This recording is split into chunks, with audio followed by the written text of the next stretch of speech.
1800 crore, total लगभग 8000 करोड़ पंजाब का पैसा केंद्र सरकार के पास अटका पड़ा कि सर पंजाब के साथ अन्याय ना हो, पंजाब के अधिकार, पंजाब की जनता का हक सिर्फ इसलिए कि पिछली सरकार से एक गलती हुई होगी या जो भी कारण रहे होंगे, रोका नहीं जा सकते। उन्होंने नेशनल हेल्थ मिशन का सर लगभग 621 करोड़ रुपए रुका पड़ा है।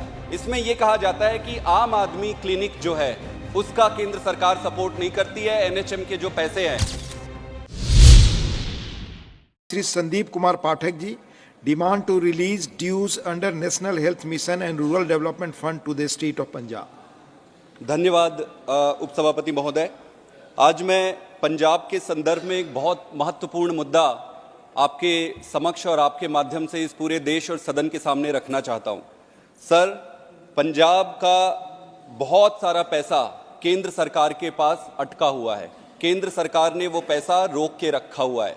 लगभग आरडीएफ जो रूरल डेवलपमेंट फंड है उसमें 5,500, नेशनल हेल्थ मिशन का 621 करोड़, एमडीएफ का लगभग 850 करोड़, स्पेशल असिस्टेंस का 1800 करोड़, टोटल लगभग 8000 करोड़ पंजाब का पैसा केंद्र सरकार के पास अटका पड़ा है, रोका हुआ है किसी किसी कारणों से। मैं आज आपके माध्यम से केंद्र सरकार से हाथ जोड़ के विनती करता हूं कि सर पंजाब के साथ अन्याय ना हो, पंजाब के अधिकार का पैसा उसे मिलना चाहिए। अगर मैं आरडीएफ की बात करूं सर, तो रूरल डेवलपमेंट फंड मोस्टली मंडी के रख रखाव और निर्माण के लिए होता है।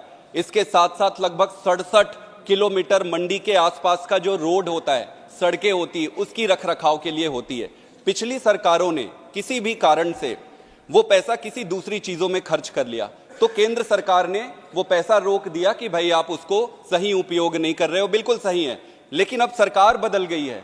पंजाब की जनता का हक सिर्फ इसलिए कि पिछली सरकार से एक गलती हुई होगी या जो भी कारण रहे होंगे, रोका नहीं जा सकता है। मेरा यह मानना है कि इसमें कई बारी चिट्ठी लिखी गई, केंद्र सरकार ने बड़े सकारात्मक तरीके से उत्तर भी दिए कि भाई आप नियम बनाइए कि उस पैसे को सही जगह उपयोग करोगे। पंजाब सरकार ने नियम बनाया, नियम के बाद केंद्र सरकार ने सहमति भी दे दी।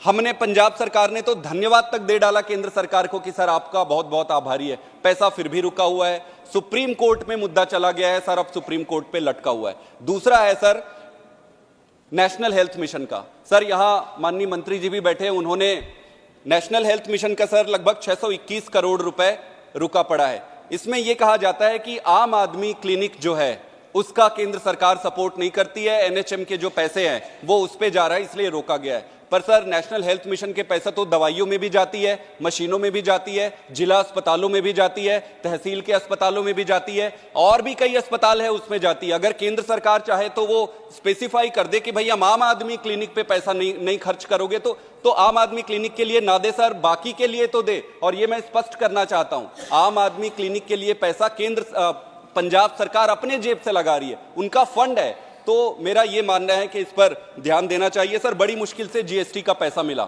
इसके लिए मैं केंद्र सरकार को धन्यवाद देना चाहता हूं। अगर वो नहीं भी देते तो हम क्या कर लेते, सुप्रीम कोर्ट का चक्कर लगाते रहते। सर 35,000 केसेस सुप्रीम कोर्ट में पेंडिंग है, 35,000 राज्य और केंद्र सरकार के मुद्दों से संबंधित। सर ये देश कैसे आगे बढ़ेगा अगर सुप्रीम कोर्ट ऐसे। Thank you.